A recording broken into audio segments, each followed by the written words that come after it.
Hey again, everyone. It's 5-Star News time again. I'm Gunnar Bryson, and he's Owen Bryant. It's Friday, and I'm ready to roll, Owen. How about you? If you're ready, I'm ready, so let's get this thing in motion. Alrighty then. Our first stop today is with our very own Isaac Delk for today's installment of What's Up Heritage. Take it away, Isaac. Let's stop wasting any more of your time and some Friday announcements. Students, progress reports are being sent today, so if you're behind or ahead in your class, this will be helpful to see where you are. Students, as of now, there are only 5 more days until fall break, as well being halfway through the semester. And lastly, our fall plant sale will be happening on October 1st from 9 a.m. to 1 p.m.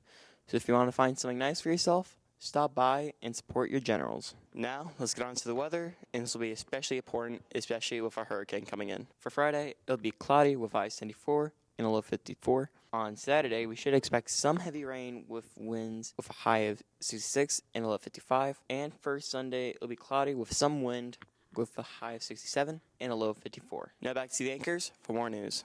Thanks for the info, Ike. Now on to some news. And Heritage held their annual See You at the Pole event this past Wednesday. Yes, and See You at the Pole is a national event that allows students the opportunity to get together with their peers and pray for our country, communities, schools, and families. Looked like our event was packed. How'd it turn out? Here's Coach Green with the details.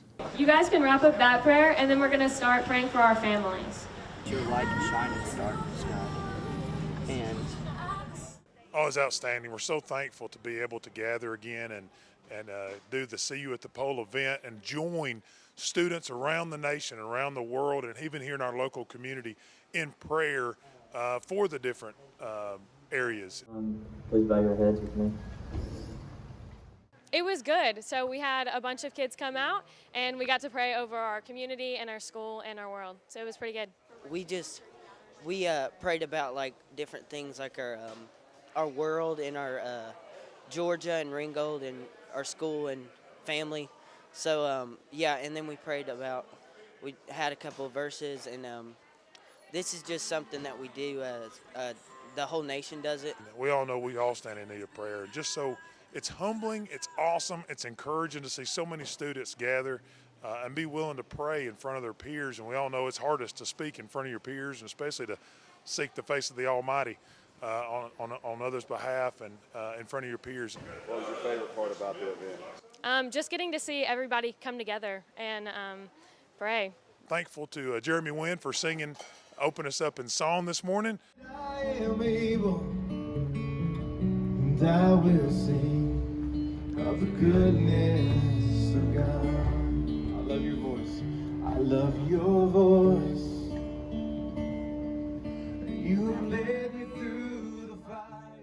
Excited to be able to host it again this morning here at Heritage on a gorgeous, cool, crisp morning, but thankful for a great turnout. Good stuff right there for sure. Congrats, Will. More good stuff to talk about next, Owen. Yep, this has to do with the ice cream, and you know how much I enjoy food. Yeah, I know, man. But you weren't sophomores, so you didn't get to partake in the school's first ever sophomore social last Tuesday in the academic courtyard. Nope, sure didn't, but I heard the ice cream was really good. To find out more, let's get you over to Claire Martin for the recap. Right, we got vanilla, we got sherbet, we got cookies and cream, and all the fixings you can handle, baby. Yeah, we had a really great turnout at the sophomore social. Lots of people came out for their ice cream. They got a wristband, an HHS class of 2025 wristband. They got ice cream. We had cones. There were toppings. We had cornhole. There was music. So there was a lot of fun. And we just couldn't be more happy with the way it turned out. Honestly, I feel like the sophomore social was pretty great. I mean, I got to meet friends and that kind of stuff. We had ice cream, just chat, and there was also cornhole going on. I didn't really want to partake in it because I know I'm bad at it, but it was still fun to see other people doing it and just hanging out. I felt like the sophomore social was a pretty good opportunity for people to go outside for a minute before lunch and have ice cream with their friends and be able to socialize with other people that they might not always talk to. I think it was fairly exciting because you got to go out of second block, I think it was 15 minutes early. Well, it went pretty well. I had a good time waiting in line for 30 minutes, but it was good ice cream. I would give it a good 8 out of 10. Do you want any syrup? This is not very good. This is not very... Now it's messing up. It's because I'm on video! Man, that ice cream did look pretty nice. No time to eat now, Gunner. In fact, we have just enough time for a quick commercial break. Okay. But hang with us after the break for sports, another installment of Bobby's World.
5-Star Sports with Brody Irvin starts now.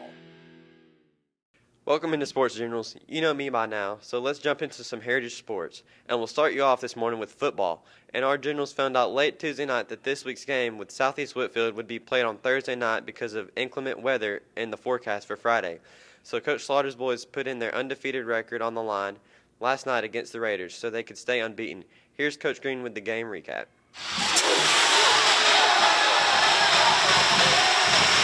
Thursday night football last night down in Dalton, Georgia, as our Generals put their unbeaten streak on the line for the first time in region play against Southeast Whitfield. We pick up the action, first series of the game. The Generals defense makes a big play. Here, Max Owens picks off the Raider pass and sets up the General offense in great field position. And it didn't take long for them to capitalize. One play later, Paxton Smith scores on this 14-yard run, 7-0 Heritage. The scoring would continue on the next Generals possession. This time, number 5, Landon Kansler, slices and dices through the Southeast Whitfield defense and scores on the 61-yard touchdown run, a beauty, 14-0 Heritage. Southeast would cut that lead to 14-6, but before the scoreboard could even register that score, the Generals special teams would get it right back. Tyler Cheatwood fields the short kickoff at the 30-yard line, gets a block, and he cuts in and out of traffic like a race car, gets into the end zone, 21-6 Heritage, still second quarter. It was kick perfect. I didn't even have to slow down at all, and my momentum just carried me forward, and I saw the hole, and I juked the kicker, and then took it to the house. After a Southeast turnover, Caden Swope dials up another score. This time he calls his own number, fakes out the camera even, and gets into pay dirt, 28-6 Heritage, and we still have 6 minutes to play in the second quarter. But the Generals aren't done. Here the defense gets back in on the act. This time they get a little help from the official as Southeast quarterback tries to escape the rush, collides with the ref, ball comes loose. Who's got it? Well, it's the Generals. It's in the end zone, 35-6 Heritage. They go on to win this one 55-12, and they're 6-0 on the year. Yeah, I thought we did some really good stuff. Really, all three phases did some good things. I think we had 3 non-offensive touchdowns, and anytime that happens, you're going to win the game. Feels pretty good right now, but still a long way to go. Still 4 more games for region play, so got to keep our heads down. It's always good to be undefeated in the region. Obviously, got a big one coming up next week. We're going to enjoy this one and get to work for Cedartown. Congrats on the win, you guys. Now to volleyball, and our ladies rolled to a big win last night on senior night over Oakwood Christian Academy. But the big matches here this week took place this past Tuesday when region rivals Northwest and Central paid a visit to the Taj. Coach Cooper's ladies had just beaten Central last week in a very tight match on the road. And anytime you take on Northwest, you know you're in for a battle. How'd they do on Tuesday? Here's Gunnar Bryson with the details. I think it caused the team to realize that for us to be where we want to be, we really have to push ourselves and work as a team and push ourselves to the limit. So after that last Central game, we had a talk and we all come together and realized that it takes everybody to make the team do really good. And I think we just come back and we're hungry and we were ready to show Central how good we were. All right. So this past Tuesday, we played Central and Northwest at home. Last week we played Central at Central, and we were a little bit slow and sluggish in that game. I think the long bus ride kind of affected us, so the girls were really focused last week at practice to put in the work, to focus on what we needed to do. And so we played really well against Central in our first game. And then we had Northwest, which is always a tough team for us. And again, the girls were able to kind of stay in system and do the things that we were wanting to do against them as well. And what does this one go? That one went good as the last one. Both times we beat Northwest, but this time we beat them even better, which was good. And I think it's just because we've had a rival with them over the years, and we really want to show them that we're better than them this year. Again, I think a lot of our players played well. I know that we were able to give Aaliyah Rogers the ball, and she got a lot of kills. In another game, I think Lexi Berry got a lot of kills. So we were able to move the ball around a lot, and I think that's what makes us a really good team is when we're able to get a lot of our hitters the ball as many times as we can. Well, we have one more region game next week against Sonoraville, and then that will give us our rankings for our tournament seed, and then our region tournament will be over fall break. On some big wins. On to softball now, and we haven't heard about Coach Crawford's team in a little while, but boy have they been winning. In Tuesday's game down at Cedartown, that trend continued as our girls shut out the Lady Dogs 6-0 for yet another big region win. 5 Stars reporters Claire Martin and Owen Bryant talked to some players and coaches in this game recap. Cedartown was a good region win for us. We won 6-0. It was anytime you can get a region win, it's a good win, and we're competing for a region title, so that just checks off another thing on our list of making that happen. I think Addie Edwards pitched a good game, which made it easier for us to win. Addie Edwards pitched a great game. She had 15 strikeouts throughout the game, and even is over 100 strikeouts on the season. So we made some great defensive plays too behind her. A region win is very, very important. We are the 1 seed currently right now in region standings, and so we want to keep winning every region game that we can so that we can be the region champs, which allows us to host the first round of playoffs. So that's our goal. We play Central next Tuesday at Central, so that's going to be a very, very huge game. They are right on our heels, and our goal is to obviously go down to Central and beat them and take care of business, and I anticipate that we'll do that. Congrats, girls, and keep up the good work. And finally, to a huge event that took place yesterday at lunch down in the Oxygen. It was billed as a ceremonial celebrity matchup to kick off this year's annual three-point shootout. But who were these celebrities? Here's Coach Green with those answers and more in this report. If you were in the gym today, you know something momentous happened at Heritage High School, something that's never happened before, something, way outside the realm of even possibility. We have this three-point shootout. We have a couple a year, and we were just talking to Mr. Bradford about maybe how Austin was always down here and maybe bringing him back for like a ceremonial opening game or something. And so I mentioned it to him, and he jumped all over it. He was just like, let's do it. And he kept bringing up more and more stuff to do, and I'm like, wow, okay. And, then all of a sudden we got pictures of both of them. Kids are wanting autographs. Yes. I'm going to put this in the frame. Hey, look, hey, they want me to shoot. They want me to play basketball.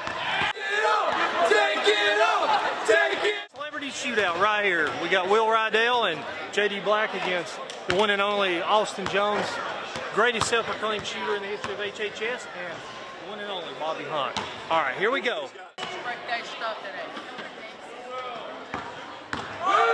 Jimmy J, as always, was on point. He put on a clinic out here. Bobby was knocking them down. I've just got to say, my partner was Dr. Scheck-Snyder for years. I would trade for Bobby any day. Bobby's much better than Dr. Scheck-Snyder. I think it went well. It's a packed town, standing room only in the gym, and Bobby even hit a few shots. So, yeah, it went well, and it was great. And I didn't try in my first few shots. I let them see if Bobby could heat up, and then I just figured I don't want them heat up like they did last time, so I started making them and went on and on. Well, then Bobby got hot too. Yeah, Bobby did, and I'm proud of him. I feel like the old days, buddy. All the victory's coming to me today. Y'all can play three-point shootout all you want, but who won today? That's the reason they won't let me play. I got a little bit of NBA blood in me. But Austin Jones back in town. I called. I got him flew in here this morning from Hollywood. And everything's good. Hope everybody has a good time. I run out of pictures. Sorry I ran out of pictures. I tried to get some more pictures in, but all in all, I think everybody had a good time.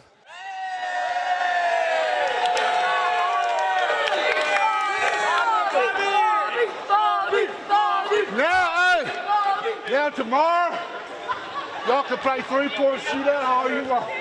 And I'm so glad that we won. Thank you. First win ever in the tournament, is that? Security guard, security. Get this man out of here.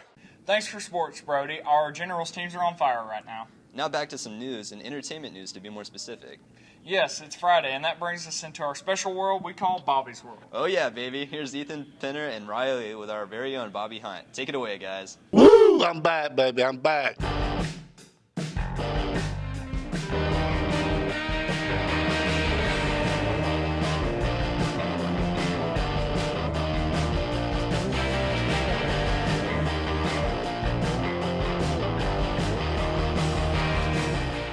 Hello, everybody. I'm Penner Alton.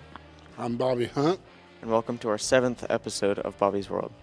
Our first question is, would you consider cereal to be a soup? No. Soup be soup. Cereal be cereal. That or a killer. I mean, soup. If you were transported 400 years into the past with no clothes or technology, how would you convince people that you're from the future? I guess by the way I talk. I mean, I got this talk from the South. I guess they know who I am by the way I talk. Everybody says I got a different talk. Hello and all that, Goodbye. And then if you could choose 3 famous people to have dinner with, who would you have and why? Julius Dr. J. Irvin. He was my hero in basketball growing up. That'd be one. And then Larry Bird. I like Larry Bird from the Boston Celtics. He was a number 2. And then it would be, Ric Flair, baby. It'd be Ric Flair, the Hall of Fame wrestler. I have Rick there. Oh, man, we eat whatever they bring us. Ribeyes, T-bones, entrees, the whole 9 yards. It really don't matter. Seafood, shrimp, All right, folks, everybody have a good day and everything. But what I want to know is going around is this three-point shootout. They said bring you Sharpie and everything. There's going to be some special guests. I just wonder who it's going to be, man. It could be Michael Jordan. It could be anybody. I'm anxious to see, And, the football team 5-0, go Heritage.